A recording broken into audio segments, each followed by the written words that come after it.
Hello and welcome to movie can pride of Indian cinema. ఇప్పుడు రాజమౌళి గారు అని శంకర్ గారు గేమ్ చేంజర్ ఈవెంట్లో మాట్లాడారు.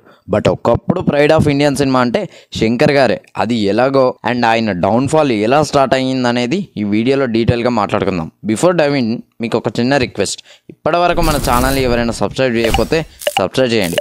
అలాగే ఈ వీడియో నచ్చితే లైక్ కూడా చేయండి. ప్రైడ్ ఆఫ్ ఇండియన్ సినిమా అంటే మన భారతీయులు గర్వపడి అండ్ ఆ మూవీని అప్రిషియేట్ చేస్తే సరిపోదు, ఆ మూవీని హాలీవుడ్ వాళ్ళు కూడా అంటే బయట వాళ్ళు కూడా అప్రిషియేట్ చేయాలి. అప్పుడు అది మన ప్రైడ్ ఆఫ్ ఇండియన్ సినిమా అని చెప్పుకోవచ్చు. మన ఇండియన్ సినిమాపై హాలీవుడ్ కన్ను ఎప్పుడు పడిందో తెలుసా? బాహుబలి 2 అన్ని మూవీ రికార్డ్స్ని బ్రేక్ చేసినప్పుడు తర్వాత RRR రిలీజ్ అయింది.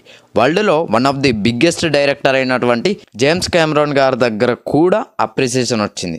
2 పెద్ద సినిమాలు లైక్ టైటానిక్, అవతార్ లాంటి పెద్ద సినిమాలు తీసి 10 సంవత్సరాల తర్వాత అవతార్ 2 డైరెక్ట్ చేసిన వ్యక్తే RRRని 2 సార్లు చూసి రాజమౌళి గారిని మెచ్చుకున్నారు. అప్పుడు మన భారతీయులు అందరూ గర్వించారు. ఇది ప్రజెంట్ జరిగింది, I mean recent times. And ఇక పాస్ట్లోకి వెళితే శంకర్ గారు కూడా ప్రైడ్ ఆఫ్ ఇండియన్ సినిమానే. One of the biggest Hollywood film director వంటి Avengers Marvel director John Russo గారు రోబో మూవీ చూసి అందులో ఒక సీక్వెన్స్ ఆయన చాలా బాగా ఇన్ఫ్లుయెన్స్ చేసిందంట.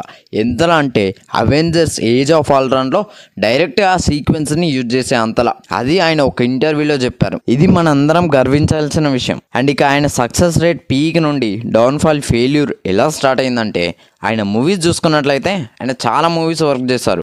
అందులో మనకు బాగా తెలిసిన కనెక్ట్ అయిన మూవీస్ చూసుకున్నట్లయితే భారతీయుడు, అపరిచితుడు, శివాజీ, జీన్స్, బాయ్స్, ఒకే ఒక్కడు, రోబో, ఐ.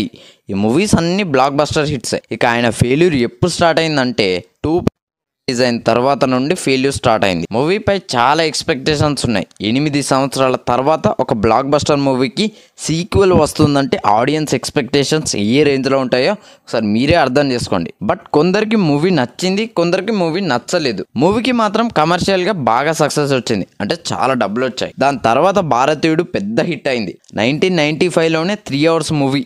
ఆ మూవీకి సీక్వెల్ 2023లో వచ్చింది. హై ఎక్స్పెక్టేషన్స్ ఉన్న ఈ మూవీ కూడా ఫ్లాప్ అయింది.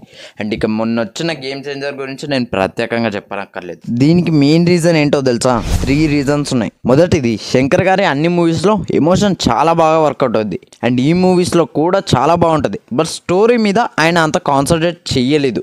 నెంబర్ 2, ఆయన కాన్సన్ట్రేషన్ గ్రాఫిక్స్ పై వెళ్ళిపోయింది. ఎప్పుడైతే రోబో రిలీజ్ అయ్యిందో అప్పటి నుండి మొదలైంది ఐ అండ్ 2.0, ఇండియన్ 2, మొన్న వచ్చిన గేమ్ చేంజర్ కూడా ఇలా కంటిన్యూ అవుతూ వచ్చింది.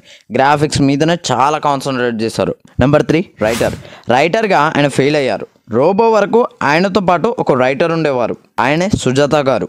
శివాజీ, అపరిచితుడు, బాయ్స్, భారతీయుడు, రోబో, సో ఇట్లాంటి బ్లాక్ బస్టర్ హిట్స్కి రైటర్గా పనిచేశారు. ఆయన ఎప్పుడైతే చనిపోయారో అప్పటి నుండి ఆయన ఫెయిల్యూర్ స్టార్ట్ అయిందనిపించింది నాకైతే. సో ఇది ఆయన ఫెయిల్యూర్కి కారణం. సో ఇది ఫ్రెండ్స్, శంకర్ గారి సక్సెస్ నుండి ఫెయిల్యూర్కి ఎలా వచ్చారో. ఐ హోప్ శంకర్ గారు will come back with another movie. So that's the video guys. Video నచ్చితే లైక్ చేయండి, షేర్ చేయండి, కామెంట్ చేయండి, ఛానల్ సబ్స్క్రైబ్ చేసుకోండి. Thanks for watching.